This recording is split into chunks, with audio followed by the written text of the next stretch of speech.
ঘানায় একজন যাজক গির্জার ভেতর উপমাস্বরূপ ইসলাম ধর্মের প্রসঙ্গ টেনে এনে সামাজিক যোগাযোগ মাধ্যমে ভাইরাল হয়েছেন।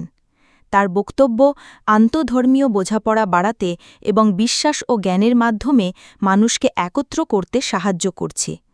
যাজক খ্রিস্টানদের গির্জার অনুশীলন নিয়ে প্রশ্ন তুলেছেন। তিনি মুসলিমদের উচ্চস্তরের শৃঙ্খলা ও ভক্তির প্রশংসা করেছেন, যা খ্রিস্টানদের মধ্যে প্রায়ই অনুপস্থিত বলে তিনি মনে করেন। তিনি উল্লেখ করেছেন যে মুসলিমরা মসজিদে প্রবেশের আগে জুতা খুলে রাখে, পা ধৌত করে এবং নিজেদের পরিষ্কার করে।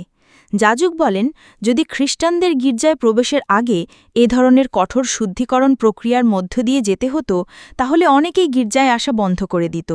তিনি আরও যোগ করেন যে মুসলিমরা চেয়ারের পরিবর্তে মাদুরে বসে প্রার্থনা করে। মুসলিমরা যখন মুহাম্মদ সাল্লাল্লাহু আলাইহি ওয়া আলাইহি ওয়াসাল্লামের নাম উচ্চারণ করে, তখন তারা এর সঙ্গে পবিত্র শব্দ যোগ করে এবং তাদের ইমামদের প্রতি সর্বোচ্চ শ্রদ্ধা প্রদর্শন করে। এর বিপরীতে যাজক দুঃখ প্রকাশ করেন যে খ্রিস্টানরা নিজেদের নেতাদের কাগজের টুকরায় অপমান করতে দ্বিধা করে না।